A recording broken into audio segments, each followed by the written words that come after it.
5/4/2022 first పోదాం. అంటే 2022 సంవత్సరం నుంచి స్టార్ట్ చేస్తారనమాట ముమ్మరంగా ఈ ప్రచారాన్ని.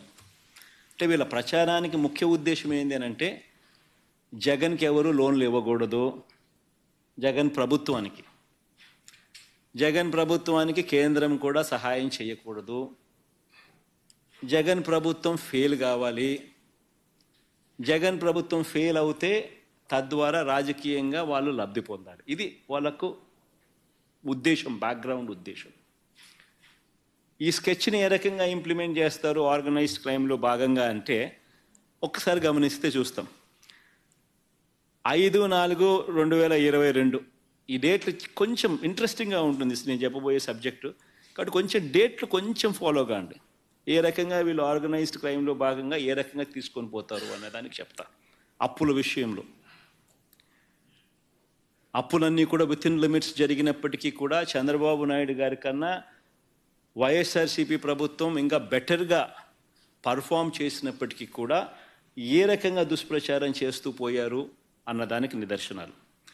5/4/2022 చంద్రబాబు నాయుడు గారు మొదలెడతారు.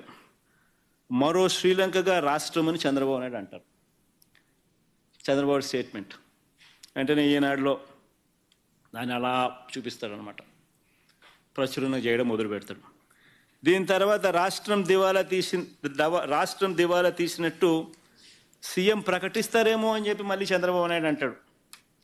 ఇది 13/4/2022 13/4/2022లో అంటాడు. వెంటనే ఈనాడు మేలుకోకుంటే మనకు శ్రీలంక గతే అని చెప్పి రాస్తుంది. ఈనాడు 19/4/2022 వెంటనే ఈనాడు మేలుకోకపోతే మనకు శ్రీలంక గతే అని రాసేస్తుంది. దీని తర్వాత తందన తాన అంటూ దత్తపుత్రుడు శ్రీలంక పరిస్థితికి రాష్ట్రం కూతవేటు దూరంలోనే ఉంది అని చెప్పి ట్వీట్ చేస్తాడు. 17/5/2022. దాని తర్వాత అప్పటి టీడీపీ ఆర్థిక మంత్రి, అంటే ఇప్పుడు ప్రస్తుత ఆర్థిక మంత్రి పయ్యావుల కేశవ్, ఇప్పటి టీడీపీ ఆర్థిక మంత్రి ఆ రోజు ఏమంటాడంటే, శ్రీలంక కంటే రాష్ట్రానికి 4 రెట్లు అప్పు అని చెప్పి తానంటాడు. అది 21/7/2022. దాని తర్వాత మళ్ళీ దత్తపుత్రుడు మళ్ళీ అంటాడు, అప్పులతో ఆంధ్ర పేరు మారు మోగిస్తున్నందుకు అప్పు రత్న అంటూ పేరు పెట్టాలని మరో ట్వీట్ చేస్తాడు. 17/2/2023. దాని తర్వాత వెంటనే చంద్రబాబు గారు వదినమ్మ గారు బీజేపీలో టీడీపీ నాయకురాలు, రాష్ట్రం రుణం 11 లక్షల కోట్లు అని మరొక స్టేట్మెంట్ ఇస్తారు. 25/10/2023. చూడండి డేట్స్ ఒకసారి చూసుకోండి. అంటే ఒక పద్ధతి ప్రకారం గోబెల్స్ ప్రచారం, ఒక పద్ధతి ప్రకారం తీసుకొని పోతారు. అంత కొత్త పాత్రధారులు ఈనాడు, వీళ్ళ మీడియా, వీళ్ళ సోషల్, వీళ్ళ ఎల్లో మీడియా, వీళ్ళు ఇతర పార్టీలో ఉన్న వీళ్ళ తెలుగుదేశం పార్టీ నాయకులు. ఇది సాక్షాత్తు చంద్రబాబు నాయుడు గారు వదినమ్మ గారు. ఇవిడంటది వెంటనే చంద్రబాబు గారు వదినమ్మ బీజేపీలో టీడీపీ నాయకులు అంటారు, రాష్ట్రం రుణం 11 లక్షల కోట్లని మరొక స్టేట్మెంట్. ఈవిడ చూసినట్టు ఈవిడకి తెలిసినట్టు స్టేట్మెంటు. ఇది 25/10/2023. మళ్ళా అప్పులపై ఫోరెన్సిక్ ఆడిట్ చేయాలని పార్లమెంట్లో కేంద్రం ఇచ్చిన సమాధానాన్ని అడ్డుపెట్టుకుని వైఎస్ఆర్సీపీ తప్పుడు ప్రచారం చేస్తుందని రివర్స్ ప్రచారం. ఇదంతా కూడా, ఇవన్నీ కూడా ఎందుకు చేశారు? ఇవన్నీ కూడా ఎందుకు? కేవలం ఇవన్నీ చెప్పడం, ఢిల్లీకి పోవడం, రకరకాల ఏజెన్సీలకు లెటర్లు రాయడం, ఇవన్నీ ప్రచారాలు చేయడం ఎందుకు? వైఎస్ఆర్సీపీ హయాంలో వైఎస్ఆర్సీపీకి రాష్ట్ర ప్రభుత్వానికి అప్పులు రాకూడదు,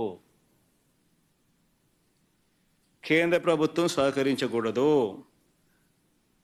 ఇక్కడ ఏమేమో జరిగిపోతా ఉంది అన్న భయం క్రియేట్ చేయాలి అని ఒక పద్ధతి ప్రకారం ఇవన్నీ కూడా చేసుకుంటూ పోతారు. ఎలక్షన్ దగ్గరికి వచ్చేసరికి 7/4/2024 ఇంకా ముమ్మరం చేస్తారు. రాష్ట్రం అప్పులు ఏకంగా 12,50,000 రూపాయలు అని చెప్పి మళ్ళా చంద్రబాబు నాయుడు గారు వదినమ్మ గారు ఇంకో స్టేట్మెంటు మళ్ళీ కంటిన్యూ చేస్తారు. దాని తర్వాత ఇంకా ముందుకు పోతారు. సరిగ్గా ఎన్నికలకి నెల రోజుల ముందు ఈనాడు ముందుకు వస్తుందన్నమాట. 21/4/2024 ఒక ఎకానమిస్టును పట్టుకొస్తారు.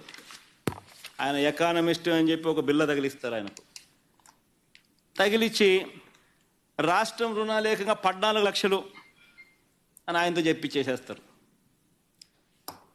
చూస్తూ ఉంటే గమనిస్తూ ఉంటే మీ అందరికీ అర్థమవుతుంది. 10 పోయింది, 11 వచ్చింది, 11 పోయి 12.5 వచ్చింది, 12.5 నుంచి ఏకంగా 14 లక్షలకి వెళ్ళిపోయినారు. ఎన్నికలకు అంతా 21/4/24 ఎన్నికలకు ముందు, ఎన్నికల దగ్గరకు వచ్చేసరికి ఒక పద్ధతి ప్రకారము ఒక విషియస్ క్యాంపెయిన్, అబద్ధాల క్యాంపెయిన్. 14 లక్షల రాష్ట్ర రుణాలు ఏకంగా 14 లక్షల కోట్లను ఆయనతో చెప్పించేసేస్తారు. ఈనాడు దాన్ని ప్రచురణ చేస్తాడు పెద్దగా, మిగతా వాళ్ళంతా కూడా దాన్ని అందుకుంటారు. నిజంగా అధికారంలోకి వచ్చిన తర్వాత కూడా మళ్ళీ చంద్రబాబు నాయుడు గారి తప్పుడు ప్రచారం ఇంకా కొనసాగుతారు. ఎందుకంటే అప్పటికైతే ఎలక్షన్లు అయిపోయినాయి. దాని తర్వాత మళ్ళీ ఇంకా చంద్రబాబు నాయుడు గారిని ప్రశ్నిస్తారు. చంద్రబాబు నాయుడు గారు మళ్ళా సూపర్ 6లు సూపర్ 7లు ఇవ్వాల్సి వస్తుంది కదా. ఇంకా సూపర్ 6లు సూపర్ 7లు ఇవ్వకుండా మళ్ళా ఎగరగొట్టాలి అని అంటే రాష్ట్రం క్లిష్ట పరిస్థితుల్లో ఉంది అని చెప్పి మనం చెప్పాలి కదా. కాబట్టి దాన్ని కొనసాగిస్తాడు చంద్రబాబు నాయుడు. మళ్ళీ ఏంది 10/7/2024 అంటే చంద్రబాబు నాయుడు ముఖ్యమంత్రి అయినాడు. ప్రమాణ స్వీకారం అయిపోయింది, నెల రోజులు దాటిపోయింది. జూన్లోనే ప్రమాణ స్వీకారం చేశాడు. జూన్ 4 ఎన్నికల రిజల్ట్స్ వచ్చాయి. ఇది 10/7/2024 చంద్రబాబు నాయుడు అధికారంలోకి వచ్చిన తర్వాత ఆర్థిక శాఖ రివ్యూ చేస్తూ రాష్ట్రం అప్పులు 14 లక్షల కోట్లు అని చెప్పి లీక్ ఇస్తాడు. అది ఈనాడు వాడు రాస్తాడు, దాన్ని ఈటీవీ వాడు చూపిస్తాడు. దాని తర్వాత 22/7/2024 అంటే ఇది బడ్జెట్ పెట్టాడు. బడ్జెట్ పెడితే ఇవన్నీ వాస్తవాలు బయటకు వస్తాయి కదా, అప్పులు ఎంత ఉన్నాయో తెలిసిపోతాయి కదా ప్రజలందరికీ కూడా, చెప్పక తప్పని పరిస్థితి కదా. కాబట్టి బడ్జెట్ పెట్టాడు. ఎందుకంటే చంద్రబాబు నాయుడుకి ఇంకా కారణాలు కావాలి. సూపర్ 6 ఎగరగొట్టాలి, సూపర్ 7 ఎగరగొట్టాలి. సూపర్ 6 బడ్జెట్ పెట్టి సూపర్ 6 సూపర్ 7కి సంబంధించిన కేటాయింపులు చేయకపోతే ప్రజలు నిలదీస్తారు. కాబట్టి ఇంకా చంద్రబాబు నాయుడు గారు ప్రజలు మర్చిపోయేట్టుగా చేయాలి. కాబట్టి కొనసాగిస్తాడు. 22/7/2024 గవర్నర్ గారి ప్రసంగం అసెంబ్లీలో.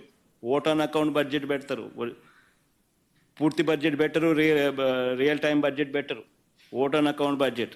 దాంట్లో గవర్నర్ గారి ప్రసంగం 22/7/2024 రాష్ట్రానికి కాన్స్టిట్యూషనల్ హెడ్ గవర్నర్ గారు, ఆయనతో కూడా అబద్ధాలు చెప్పిస్తారు. రాష్ట్రం అప్పులు 10 లక్షల కోట్లు అని అంటూ అబద్ధాన్ని ఆయనతో చెప్పిస్తారు. సరే సంతోషం, 14 లక్షల కోట్ల నుంచి తగ్గించారు, కనీసం 10 లక్షల కన్నా వచ్చినారు. కానీ 10 లక్షలు కూడా తప్పుడు ప్రచారమే కదా, తప్పుడు ఫిగరే కదా. ఏకంగా 10 లక్షల కోట్లు అని చెప్పి గవర్నర్ గారితో కూడా చెప్పిస్తారు.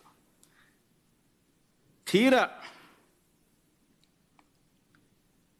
మళ్ళా ఈ మాట చెబుతూ ఇక్కడ వెరీ ఇంట్రెస్టింగ్, ఈ మాట చెబుతూ చంద్రబాబు నాయుడు గారు అదే ఓట్ ఆన్ అకౌంట్ బడ్జెట్ ప్రవేశపెడుతూ చంద్రబాబు నాయుడు గారు మాట్లాడిన మాటలు ఒకసారి విందామా? అది కూడా ఎంత గొప్పగా చంద్రబాబు నాయుడు గారు మాట్లాడతారంటే ఒకసారి ప్లే చేయండి అబ్బా. ఫస్ట్ నుంచి మన పెట్టుకో, సౌండ్ బాగా పెట్టాడు.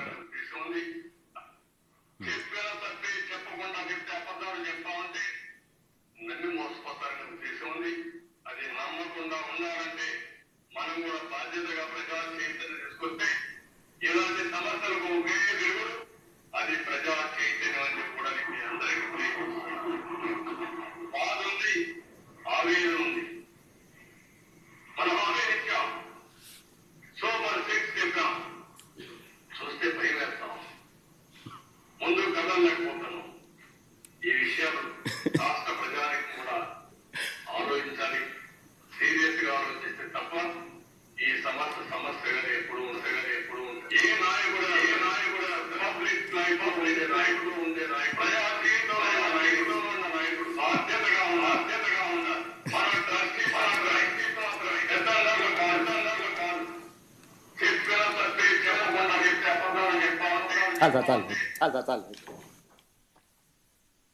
చంద్రబాబు నాయుడు గారు గవర్నర్ చేత అబద్ధాలు ఆడిచ్చి అదే దాంట్లో ఆయన ఏమంటాడు,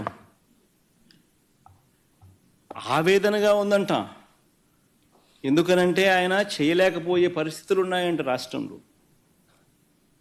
ఇంకా ఏమన్నాడు, వాళ్ళ రోజంత ఒక్కరో ముందుకు వచ్చి పెట్టు ఒకసారి, అది భలే ఇంట్రెస్టింగ్గా అంటాడు.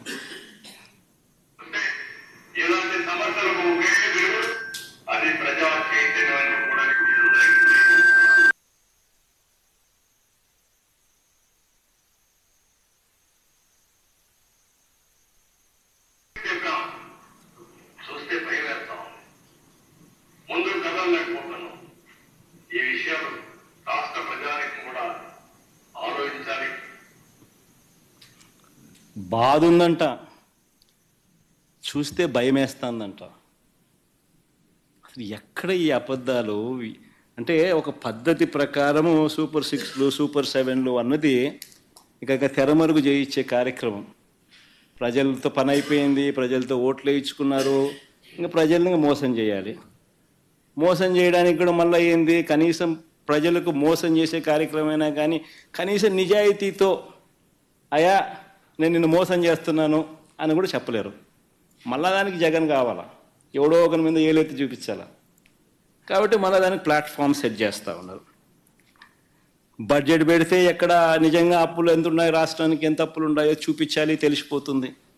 ప్రతి సంవత్సరం బడ్జెట్ డాక్యుమెంట్స్లో ఖచ్చితంగా రాష్ట్రానికి ఉన్న అప్పులన్నీ కూడా మ్యాండేటరీగా చూపించాలి. కాబట్టి ఓట్ ఆన్ అకౌంట్ బడ్జెట్ ప్రవేశపెడతారు, ఒరిజినల్ బడ్జెట్ పెట్టరు, రియల్ టైం బడ్జెట్ ప్రవేశపెట్టకూడదు, పెట్టరు. సూపర్ 6లు సూపర్ 7లు ఎగరగొట్టాలి అని అంటే ఏం చేయాలి? ఇది బాధగా ఉందంటాడు, ఆవేదనగా ఉందని అంటాడు, కానీ రాష్ట్రం క్లిష్ట పరిస్థితిలో ఉందంటాడు, భయం వేస్తుందని అంటాడు.